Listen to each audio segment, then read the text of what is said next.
Hello everyone, आप सभी का मैथ्स एक्सप्रेसो में स्वागत है। चलिए स्टार्ट करते हैं एक्सरसाइज 7.1।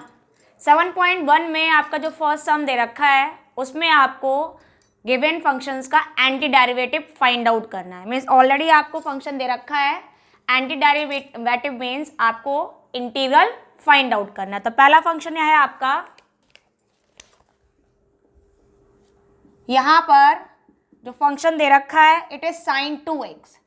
अब आपको ये पता करना है कि आपने किस फंक्शन को डिफरेंशिएट किया था तब ये वैल्यू निकल कर आई थी, क्योंकि आपको sin 2x का इंटीग्रेशन निकालना है। इंटीग्रेशन क्या होता है? डिफरेंशिएशन का जस्ट अपोजिट प्रोसीजर। तो आप sin 2x कब आता है? जब हम cos को डिफरेंशिएट करते हैं। तो we can say that the derivative of cos 2x जब हम करेंगे तब आपका रिजल्ट आएगा twice of sin 2x with negative sign. अब हमें क्या करना है? sin 2x का इंटीग्रेशन निकालना है, एंटी डेरिवेटिव निकालना है। तो इसके लिए हमने इस टर्म को रीअरेंज कर दिया। आपके पास फंक्शन सिर्फ sin 2x है, आपके पास वह यहाँ -2 एक्स्ट्रा आ रहा है, तो आप इसको ट्रांसपोज कर दीजिए। तो आपकी वैल्यू हो गई the derivative of cos 2x upon -2 is equal sin 2x। Integrate कर दें, means on integrating both sides. तो जब आप इसे इंटीग्रेट करोगे तो ये आपका ऑलरेडी डेरिवेटिव टर्म है cos 2x अपॉन -2 dx, और इसे इंटीग्रेट करेंगे तो ये हो गया आपका sin 2x dx। ये आपका डेरिवेटिव भी और एंटी डेरिवेटिव भी है, तो आपका ये सिंप्लीफाई हो गया। तो कितना रिमेनिंग रहा आपका? cos 2x upon -2 and integration constant plus c। और ये आपको रिजल्ट निकालना था। क्या करना था? आपको एंटी डेरिवेटिव लाना था। तो ये इस तरह से जो ये रिजल्ट निकल कर आया है ये हो गया आपका anti derivative of the function sin 2x। यहाँ पर हमें मेथड ऑफ इंस्पेक्शन यूज करना है, दैट्स वाई हम यहाँ पे डायरेक्टली इंटीग्रेट नहीं करेंगे, बल्कि जो भी आपका डिफरेंशिएशन पार्ट था उसकी हेल्प से हम एंटी डेरिवेटिव फाइंड आउट करने वाले हैं। तो आपने यही किया। आपको क्या करना होगा? सबसे पहले जो भी आपको फंक्शन इंटीग्रेट करना है, एंटी डेरिवेटिव निकालना है, आपको पहले ये पता करना होगा कि वो फंक्शन आप कैसे पता किया था, मतलब किस फंक्शन को डिफरेंशिएट करके ये रिजल्ट आया था। तो मैंने यहाँ पे sin 2x है तो पता लगा है कि भाई sin 2x कब आता है? जब हम cos को डिफरेंशिएट करते हैं। तो cos का डिफरेंशिएशन ये वाला हुआ। यहाँ पे हमने फंक्शन को अरेंज किया अपने अकॉर्डिंग, तो आपकी जो वैल्यू थी वो निकल कर आ गई।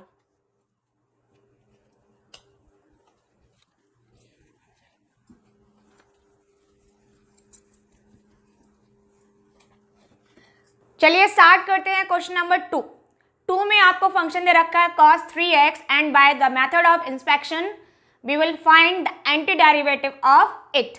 तो यहाँ पर आपका जो मेन फंक्शन है वो है आपका cos 3x। अब यहाँ पे हमने क्या पता लगाया कि cos 3x किस पर्टिकुलर फंक्शन को डिफरेंशिएट करने पर हम ला सकते हैं। तो cos कब आता है? जो हम sin को डिफरेंशिएट करते हैं। तो आपने यही लिखा, since the derivative of sin 3x जब हम करेंगे तो आपका रिजल्ट आएगा cos 3x, और 3x का डिफरेंशिएशन करेंगे तो 3 और इसके साथ में मल्टीप्लाई में आ जाएगा। तो इसका मीन्स ये हुआ कि जब हम sin 3x को इंटीग्रेट करते हैं तो हमारे पास रिजल्ट आता है 3 cos 3x। बट आपके पास जो फंक्शन है, आपके फंक्शन में 3 प्रेजेंट नहीं है, तो आप इसको ट्रांसपोज कर दीजिए।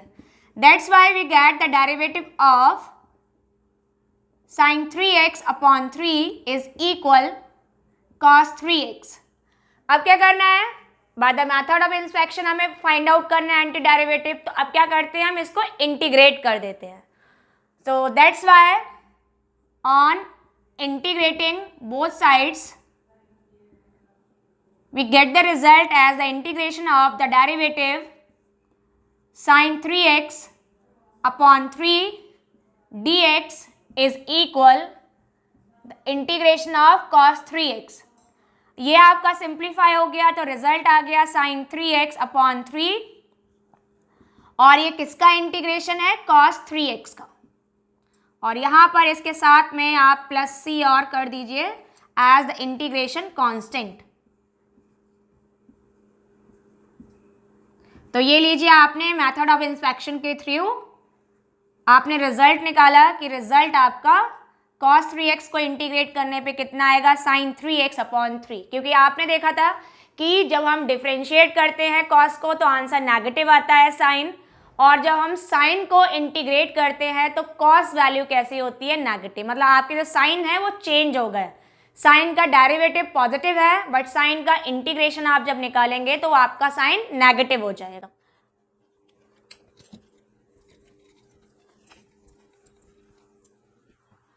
चलिए अब स्टार्ट करते हैं क्वेश्चन नंबर 3 में आपको गिवन है the function as e power 2x, means exponential function है with raise to the power 2x। तो अब आप इसका रिजल्ट कैसे निकालें मेथड ऑफ इंस्पेक्शन से, तो पहले हमने देखा कि आपका फंक्शन कितना लिखा हुआ है। अब आपको पता है कि जब भी हम एक्सपोनेंशियल फंक्शन को डिफरेंशिएट करते हैं तो एज इट इज वही रिजल्ट रहता है। तो फटाफट से हम क्या करें, जब हम एक्सपोनेंशियल टर्म को डिफरेंशिएट करेंगे तो आपका e पावर 2x रिजल्ट आ सकता है। तो यही आपने लिखा, since the derivative of e power 2x is equal e power 2x। अब हम 2x को डिफरेंशिएट करेंगे तो इंटू 2 और आपके पास आ गया। अब मेथड ऑफ इंस्पेक्शन के लिए आपके पास में ये e पावर 2x है तो यहाँ पर भी यही रहना चाहिए, तो 2 एक्स्ट्रा है, आप इसको इधर ट्रांसफर कर दीजिए। तो आपके पास रिजल्ट आया that the derivative of e power 2x upon 2 is equal e power 2x। अब फटाफट से हम क्या करेंगे, इसको इंटीग्रेट कर दें, तो आपका रिजल्ट आ गया that's why the integration of D over D x e power 2x upon 2 dx, और ये कितना हो गया, integration of e power 2x dx। जब ये रिजल्ट आया आपका, ये क्या है, द डेरिवेटिव है और ये क्या है आपका एंटी डेरिवेटिव भी है, तो दोनों ही एक दूसरे को क्या करेंगे, कैंसिल आउट कर देंगे।